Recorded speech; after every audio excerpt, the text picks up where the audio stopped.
Clip number 503۔ اس clip میں آپ قرآن پاک کی سورہ یونس کی آیت نمبر 89 سے 91 تک کی تلاوت، ترجمہ اور تفسیر قرآن صراط الجنان سماعت فرمائیں گے۔ بسم اللہ الرحمن الرحیم۔ ترجمہ: اللہ کے نام سے شروع جو نہایت مہربان رحمت والا ہے۔ قال قد اجیبت دعوتکما فاستقیما ولا تتبعان سبیل الذین لا يعلمون۔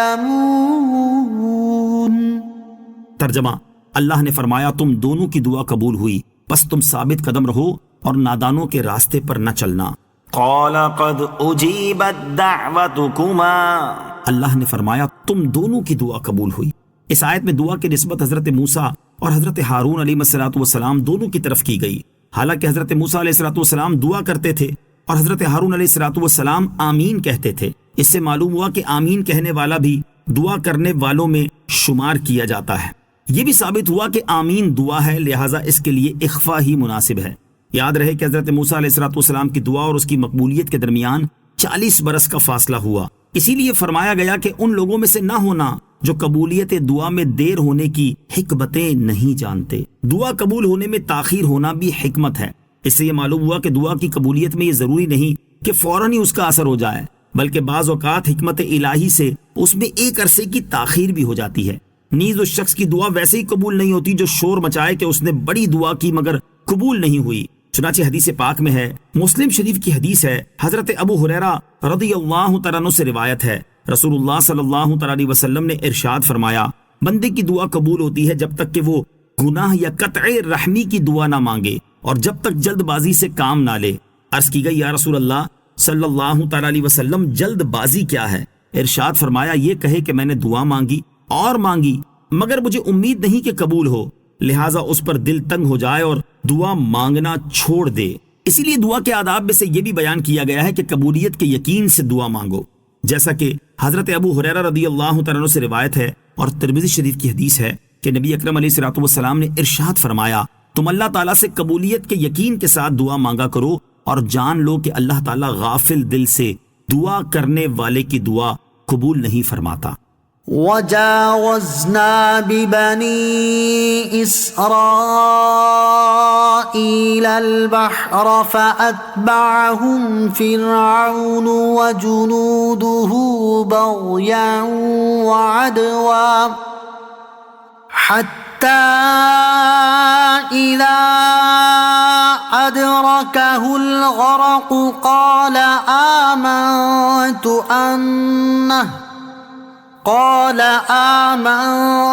أنه لا إله إلا الذي آمنت به بنو إسرائيل وأنا من المسلمين۔ ترجمہ: اور ہم نے بنی اسرائیل کو دریا عبور کرا دیا تو فرعون اور اس کے لشکروں نے سرکشی اور ظلم سے ان کا پیچھا کیا، یہاں تک کہ جب اسے غرق ہونے نے آ لیا تو کہنے لگا، میں اس بات پر ایمان لایا کہ اس کے سوا کوئی معبود نہیں جس پر بنی اسرائیل ایمان لائے ہیں اور میں مسلمان ہوں۔ قال آمنت، فرعون نے کہا میں ایمان لایا۔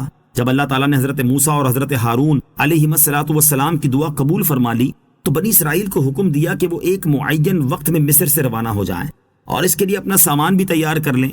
فرعون اس معاملے سے غافل تھا۔ جب اس نے سنا کہ بنی اسرائیل اس کا ملک چھوڑنے کے عزم سے نکل گئے ہیں تو وہ ان کے پیچھے روانہ ہوا۔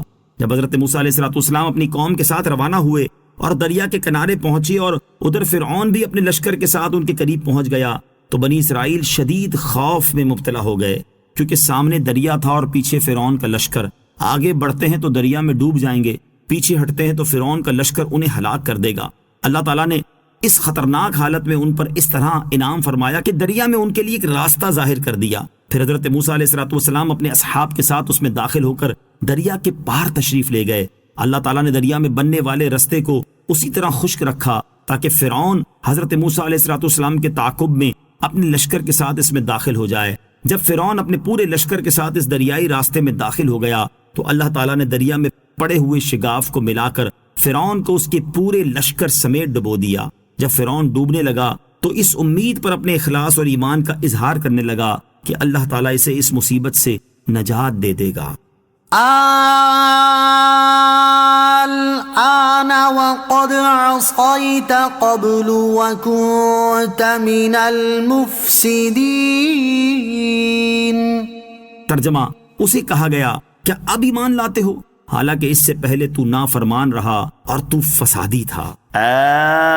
الآن، کیا اب، ڈوبتے وقت جب فرعون نے ایمان کا اقرار کیا تو اس وقت اس سے کہا گیا کہ اب حالت اضطرار میں جبکہ غرق میں مبتلا ہو چکا ہے اور زندگی کی امید باقی نہیں رہی، اس وقت ایمان لاتا ہے، حالانکہ اس سے پہلے تو نافرمان رہا اور تو فسادی تھا، خود گمراہ تھا اور دوسروں کو گمراہ کرتا تھا۔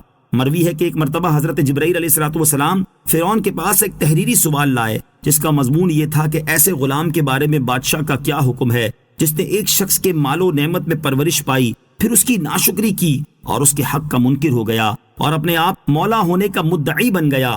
اس پر فرعون نے یہ جواب لکھا کہ جو غلام اپنے آقا کی نعمتوں کا انکار کرے اور اس کے مقابل آئے، اس کی سزا یہ ہے کہ اس کو دریا میں ڈبو دیا جائے۔ جب فرعون ڈوبنے لگا تو حضرت جبرائیل علیہ السلام نے اس کا وہی فتویٰ اس کے سامنے کر دیا اور اس کو اس نے پہچان لیا۔